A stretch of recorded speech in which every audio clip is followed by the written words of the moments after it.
Turska kava dio je svjetske UNESCO baštine. Bosanska kahva nije.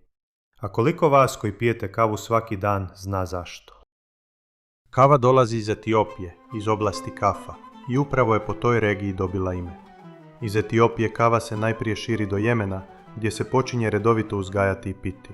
Odatle dolazi u Osmansko carstvo, gdje se u njegovim velikim gradovima postupno razvija kultura ispijanja kave. Upravo tada oblikuje se način pripreme koji danas poznajemo kao tursku kavu. Kod turske kave voda, kava i šećer stavljaju se zajedno od samog početka i zagrijalo i polako do vrenja. U nekim dijelovima Turske kava se priprema i u vrućem pijesku, što daje poseban način zagrijavanja i prepoznatljiv izgled pripreme. Uz kavu se često poslužuje čaša vode, ali i nešto slatko, poput lokuma ili baklave. Zbog svoje kulturne važnosti, turska kava upisana je na UNESCO popis nematerijalne svjetske baštine. Sa širenjem Osmanskog carstva, običaj ispijanja kave postupno dolazi i na Balkan. Kava tada ne dolazi samo kao napitak, nego i kao dio načina života i svakodnevnih susreta.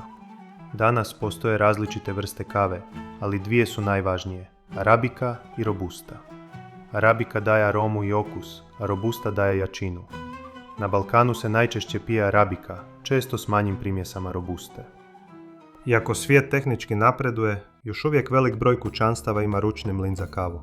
Kava se melje iz zrna neposredno prije pripreme jer se tako zadržava bogatija aroma. U Bosni se kava najčešće priprema u džezvi, a pije iz posebne šalice koja se naziva filđan. Naziv filđan potječe od turske riječi finđan, koja je na Balkanu postupno prilagođena lokalnom izgovoru. Postoje različiti načini pripreme, ali dva su posebno prepoznatljiva. Kod prvog načina voda se najprije zagrije do vrenja, zatim se doda kava, lagano promiješa jedan krug i vrati na vatru da kratko proključa.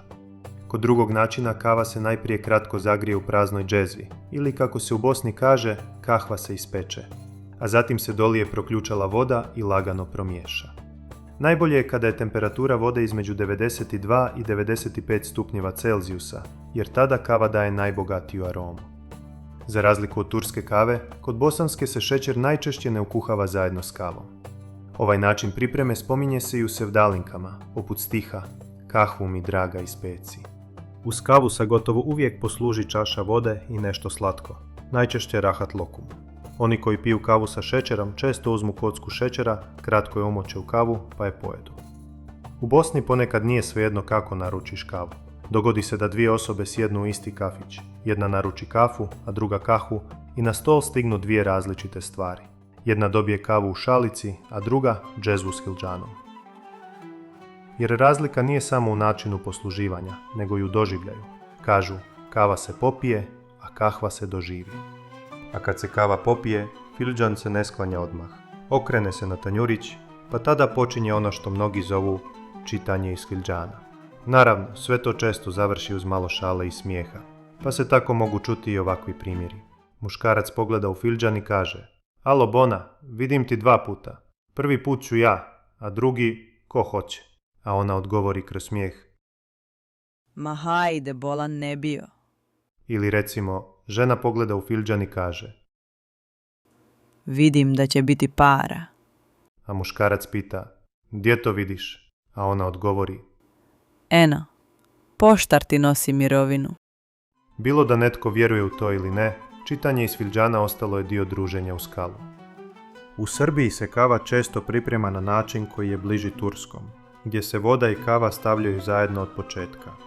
U Hrvatskoj se turska ili bosanska kava također pije, ali u mnogim krajevima ne tako često kao u Bosni ili Srbiji. Naravno, ovo su samo opće smjernice, jer gotovo svaka kuća ima svoj način i svoju kavu.